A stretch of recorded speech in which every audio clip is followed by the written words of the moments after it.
English એક ભાષા તરીકે શીખવાની શરૂઆત કરી રહ્યા છો તો યાદ રાખો, what is spoken English? The answer is spoken English is equal you plus grammar. You એટલે તમે.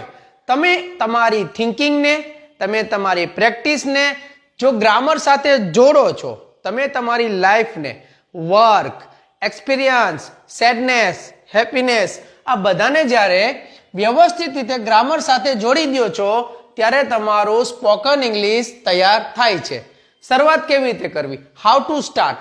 લઈ લો ડે ટુ ડે લાઈફમાંથી કોઈ પણ એક વાક્ય ગુજરાતીમાં યા હિન્દીમાં જો પાયાથી શરૂઆત કરવા જઈ રહ્યા છો તો ડે ટુ ડે લાઈફમાંથી એવું વાક્ય લઈ લો જે તમારી રૂટીનનો ભાગ છે. લખો ગુજરાતી, ઓળખો ગુજરાતી, ગુજરાતીના છેડેથી અંગ્રેજીમાં બીજા સ્થાન ઉપર એને રિલેટેડ શબ્દ મૂકી દો એટલે તમારું અંગ્રેજીનું વાક્ય બની ગયું. હવે એના ઉપર કરો થિંકિંગ. થિંકિંગ દ્વારા કરતા રહો practice. Then your spoken is ready.